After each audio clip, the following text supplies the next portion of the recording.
السلام عليكم ورحمة الله وبركاته. أسرتي الغالية وأسرة قناة من الواحة، أهلا بيكم وفيديو جديد ومعلومة سريعة عن محشة البرسيم. ناس كتيرة سألتني اشمعنى يعني ايه مفيش فيديوهات نازلة جديد، ايه الغيبة الطويلة دي؟ والله يا جماعة سامحوني، طبعا انتوا عارفين الدنيا مشاغل.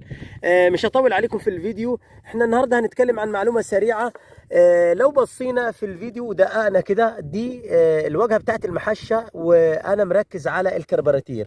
لو بصيتوا كده على صابع الكبير كده، يعني دي الكباس او البزازه بتاعت الكربراتير. لو ضغطنا عليها اهو زي ما هو يا جماعه، بنضغط عليها بنحضر البنزين للكربراتير عشان نشغل محشة البرسيم. ناس كتيرة بتسألني بتقول لي احنا لما بنضغط على البزازة دي بتبقى تقيلة، بتطلع لفوق كده ما بترجعش على طول، لكن هي هنا بترجع على طول.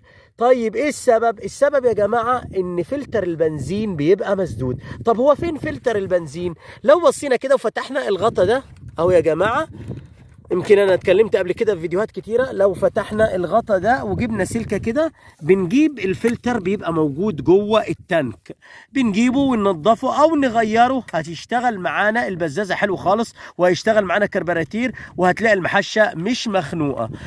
يا رب لو عجبكم الفيديو ما تنسوش تعملوا لي اشتراك ولايك ونفعل زر الجرس عشان يوصلنا كل جديد. والسلام عليكم ورحمه الله وبركاته.